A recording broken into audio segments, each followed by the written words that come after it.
नमस्कार, मैं हूं अर्जिता मिश्रा और स्वागत है आपका इंडिया पब्लिक खबर में। देश के सबसे बड़े सियासी सूबे उत्तर प्रदेश की बतौर मुख्यमंत्री 4 बार कमान संभाल चुकी बसपा सुप्रीमो मायावती इन दिनों ताबड़तोड़ एक्शन मोड में चल रही हैं। बीते कई चुनाव से हाशिए पर चल रहे बहुजन समाज पार्टी के हाथी को बूस्टर देने के लिए लगातार बसपा सुप्रीमो एक के बाद एक नए चौंकाने वाले फैसले ले रही है। हाल ही में दिल्ली विधानसभा चुनाव में एक बार फिर मिली करारी शिकस्त के बाद बसपा सुप्रीमो ने जहां अपनी पार्टी के कद्दावर नेता रहे अपने ही समधी और अपने भतीजे आकाश आनंद के ससुर अशोक सिद्धार्थ को पार्टी से बाहर का रास्ता दिखाकर हर किसी को चौंका दिया था, तो वहीं अब बसपा में एक बार फिर से बसपा सुप्रीमो की एक्शन एक्सप्रेस चलने की खबरें सामने आई है, जिसके बाद पार्टी में जबरदस्त तरीके से अफरा तफरी मची हुई है। दल बदलना, पार्टी छोड़ना, फिर जिस पार्टी में सालों गुजार दिए उसी पार्टी की बुराई करना, राजनीति में ये सारी चीजें बेहद अहम हैं। अपने पूरे राजनीतिक करियर में छोटे से लेकर कई बड़े दिग्गज नेता इस दौर से कभी न कभी जरूर गुजरे होते हैं। हालांकि सबके अपने अपने रीजन भी होते हैं पार्टी छोड़ने के। कभी कोई चुनाव में टिकट न मिलने को लेकर नाराजगी के चलते खुद को अलग कर लेता है, तो कभी ओहदे के हिसाब से अहमियत न मिलने पर आंखें दिखाता है, तो कभी किसी और पार्टी में ज्यादा मुनाफा मिलता देखकर कोई पार्टी बदल लेता है। हालांकि कई बार यह भी होता है कि पार्टियों को खुद ही किसी न किसी कारण की वजह से बड़े और कड़े एक्शन लेते हुए नेताओं को पार्टी से बाहर का रास्ता दिखाना पड़ जाता है, और इनमें भी अक्सर सबसे ज्यादा जो वजह बताई जाती है वो होता है पार्टी के अनुशासन का पालन न करना या फिर पार्टी लाइन से बाहर जाकर कोई बयान देना या काम कर देना। लेकिन क्या आपने कभी किसी पार्टी के आला कमान को अपने ही समधी पर ऐसे आरोप लगाते हुए पार्टी से बाहर करने की खबर सुनी है?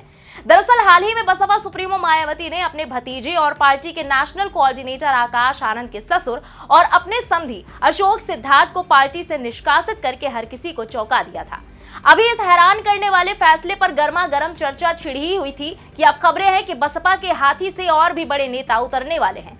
तो चलिए जानते हैं कि क्या है पूरा मामला और अब बसपा सुप्रीमो की हिट लिस्ट में है उनकी पार्टी के कौन से बड़े नेता। साल 2007 में यूपी में पूर्ण बहुमत के साथ सरकार बनाने वाली बीएसपी का किला यूपी में लगातार ढहता ही जा रहा है, जिसके चलते बसपा के नेशनल पार्टी के दर्जे पर भी खतरा मंडराने लगा है। और इसीलिए अपनी पार्टी के अस्तित्व को बचाए रखने के लिए बसपा सुप्रीमो पिछले लोकसभा चुनाव में मिली करारी हार के बाद से यूपी के बाहर बाकी राज्यों में विधानसभा चुनावों में भी किस्मत आजमाती दिखी।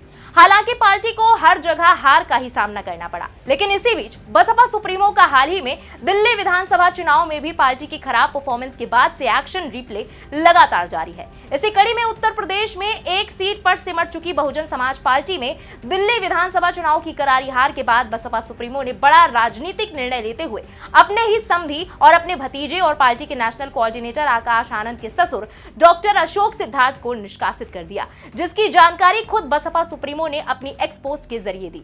बसपा सुप्रीमो ने इस कार्रवाई के पीछे गुटबाजी और पार्टी विरोधी गतिविधियों को वजह बताया। बसपा सुप्रीमो ने अपनी पोस्ट में लिखा कि बीएसपी की ओर से खासकर दक्षिणी राज्यों आदि के प्रभारी रहे डॉक्टर अशोक सिद्धार्थ पूर्व सांसद और श्री नितिन सिंह जिला मेरठ को चेतावनी के बावजूद भी गुटबाजी आदि की पार्टी विरोधी गतिविधियों में लिप्त होने के कारण पार्टी के हित में तत्काल प्रभाव से पार्टी से निष्कासित किया जाता है। यहाँ बड़ी बात यह है कि बसपा सुप्रीमो मायावती अपने सख्त एक्शन के लिए हमेशा से जानी जाती है। ऐसे में हाल ही में बीते बुधवार को भतीजे आकाश आनंद के ससुर अशोक सिद्धार्थ पर कार्रवाई कर नेताओं को एक बार फिर से उन्होंने कड़ा संदेश देने का काम किया कि पार्टी में अनुशासनहीनता बिल्कुल भी बर्दाश्त नहीं की जाएगी, फिर चाहे कोई कितना भी करीबी क्यों ना हो। बताया जाता है कि अशोक सिद्धार्थ ने बसपा सुप्रीमो मायावती के कहने पर ही सरकारी नौकरी छोड़कर बीएसपी की सदस्यता ग्रहण कर ली थी। सबसे ज्यादा डॉक्टर अशोक सिद्धार्थ पर हुई कार्रवाई सबको ज्यादा चौंका रही है, क्योंकि उनको बीएसपी सुप्रीमो मायावती का काफी करीबी माना जाता था। कायमगंज फर्रुखाबाद के रहने वाले डॉक्टर अशोक सिद्धार्थ सरकारी सेवा के दौरान बामसिफ में विधानसभा, जिला और मंडल अध्यक्ष पदों पर रह चुके हैं।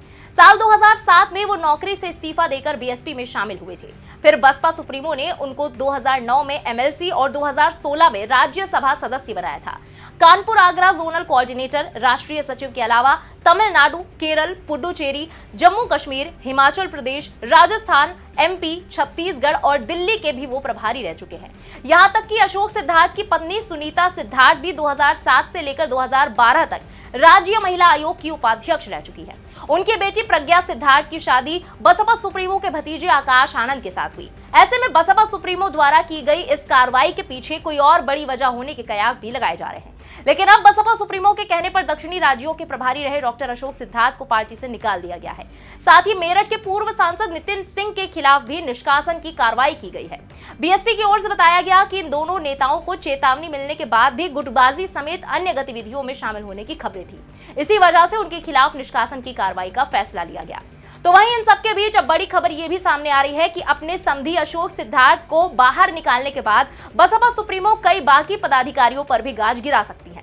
इसी कड़ी में महाराष्ट्र के पूर्व प्रदेश अध्यक्ष संदीप ताजने को भी हाल ही में पार्टी से बाहर का रास्ता दिखा दिया गया। वहीं अशोक सिद्धार्थ के बारे में पार्टी में चर्चा है कि वो अपने दामाद आकाश आनंद की पार्टी में दोबारा वापसी के बाद अपने प्रभार वाले राज्यों को छोड़कर चुनावी राज्यों में अति सक्रियता दिखा रहे थे। यही नहीं, कहा तो यह भी जा रहा है कि इन राज्यों के चुनावों में टिकट बंटवारे में भी उन्होंने हाईकमान को गुमराह करने की कोशिश की, जिसकी वजह से पार्टी को किसी भी चुनाव में उम्मीद के मुताबिक सफलता नहीं हासिल हुई। वहीं दूसरी ओर अशोक सिद्धार्थ के गुट के तमाम नेता बीते कुछ दिनों से पार्टी हाईकमान के फैसलों पर सवाल भी उठा रहे थे। इसकी शुरुआत आकाश आनंद के निष्कासन से हुई थी। हालांकि तब पार्टी ने ऐसे नेताओं पर सख्ती नहीं बरती थी। हालांकि अब दिल्ली चुनाव में हुई मनमानी और पार्टी लाइन से इतर जाकर लिए गए फैसलों के बाद बसपा सुप्रीमो ने यह सख्त रुख दिखाया है। खबरों के मुताबिक बसपा सुप्रीमो मायावती को उनके खिलाफ बीते 6 महीने से फीडबैक मिल रहा था। बातें ये भी सामने आ रही हैं कि पंजाब के एक वरिष्ठ नेता ने हरियाणा और दिल्ली चुनाव में अशोक सिद्धार्थ के दखल और मनमाने फैसलों को पार्टी की करारी शिकस्त की वजह करार दिया, जिसके बाद अशोक सिद्धार्थ पर यह चाबुक चलाया गया। यहां आपको बता दें कि बसपा सुप्रीमो इन दोनों राष्ट्रीय स्तर पर तमाम पदाधिकारियों और प्रभारियों के साथ बैठक कर पार्टी की रिपोर्ट ले रही है। खबरों की माने तो कई नेताओं ने बसपा सुप्रीमो मायावती से कुछ नेताओं को लेकर शिकायत भी की है और उन पर टीम भावना से काम करने के बजाय अपना अलग ही एजेंडा चलाने की कोशिश करने का भी आरोप लगाया है। ऐसे में माना जा रहा है कि बसपा सुप्रीमो मायावती कई और नेताओं पर भी कार्रवाई कर सकती है। बसपा सुप्रीमो 2027 के विधानसभा चुनाव से पहले पार्टी को मजबूत करने में जुटी है। इन दिनों वो दिल्ली में रहकर अलग अलग पदाधिकारियों और नेताओं से मुलाकात कर रही हैं और पार्टी को लेकर रिपोर्ट ले रही हैं। हालांकि ये पहली बार नहीं है जब बसपा सुप्रीमो ने पार्टी के इतने खास नेताओं पर कोई एक्शन लिया हो। बहुजन समाज पार्टी की उत्तर प्रदेश में 4 बार सरकार रही। पार्टी में उस समय ऐसे कद्दावर नेता थे जो कि दूसरी पार्टियों में नहीं थे। इनमें नसीमुद्दीन सिद्दीकी को बसपा सुप्रीमो के बाद दूसरे नंबर का माना जाता था।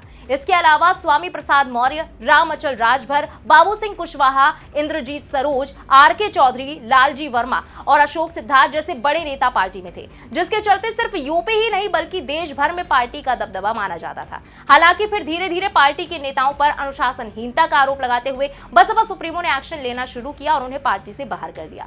इसके बाद ज्यादातर नेताओं ने समाजवादी पार्टी का दामन थाम लिया और वर्तमान में विधायक, सांसद या फिर राष्ट्रीय महासचिव तक बने हुए हैं।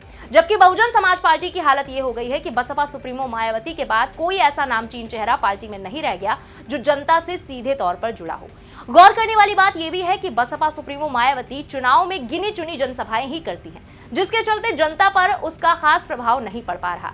यही वजह है कि देश भर में लोकसभा और विधानसभा चुनाव लड़ने के बाद भी पार्टी को एक सीट भी नहीं मिल पा रही।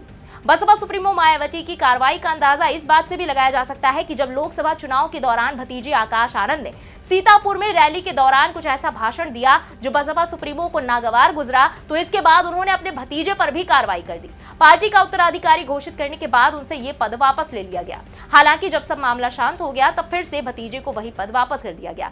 इसके पीछे की वजह को राजनीतिक जानकार पार्टी की अलग ही तरह की छटपटाहट करार दे रहे हैं। उनका कहना है कि कहीं से भी बसपा सुप्रीमो को लगता है कि कोई व्यक्ति पार्टी को नुकसान पहुंचा सकता है तो वो कुछ भी हो, किसी भी स्तर पर हो, उसको हटाने में वो जरा भी देर नहीं करती। देखा जाए तो बहुजन समाज पार्टी का किला लगातार ढहता जा रहा है। पिछले साल लोकसभा चुनाव में बहुजन समाज पार्टी 10 सीटों से 0 पर सिमट गई। इसके बाद यूपी की 9 विधानसभा सीटों पर उपचुनाव हुआ, इसमें भी पार्टी का खाता तक नहीं खुला। हरियाणा, झारखंड, महाराष्ट्र, जम्मू कश्मीर विधानसभा चुनाव में भी बसपा की हालत खस्ता ही रही। तो वही हाल ही में हुए दिल्ली विधानसभा चुनाव में भी पार्टी कुछ खास नहीं कर पाई और पार्टी के लगातार खराब प्रदर्शन के पीछे राजनीतिक विश्लेषक सबसे बड़ी वजह पार्टी से नेताओं की विदाई मान रहे हैं। उनका मानना है कि अब पार्टी के पास पहले जैसे कद्दावर नेता नहीं बचे हैं। यही वजह है कि पार्टी को इसका लगातार नुकसान उठाना पड़ रहा है। हालांकि इस तरह के कड़े एक्शन लेना बसपा सुप्रीमो की यूएसपी भी माना जाता है। ऐसे में अब देखना होगा कि आने वाले वक्त में बसपा सुप्रीमो मायावती के ये ताबड़तोड़ एक्शन आगामी चुनावों में बसपा के लिए कितने कारगर साबित होते हैं। फिलहाल इस पूरी रिपोर्ट पर आपकी क्या राय है, कमेंट में लिखकर जरूर बताएं। बने रहें इंडिया पब्लिक खबर के साथ। हमारे यूट्यूब चैनल को सब्सक्राइब करें, बेल आइकन दबाना बिल्कुल ना भूलें।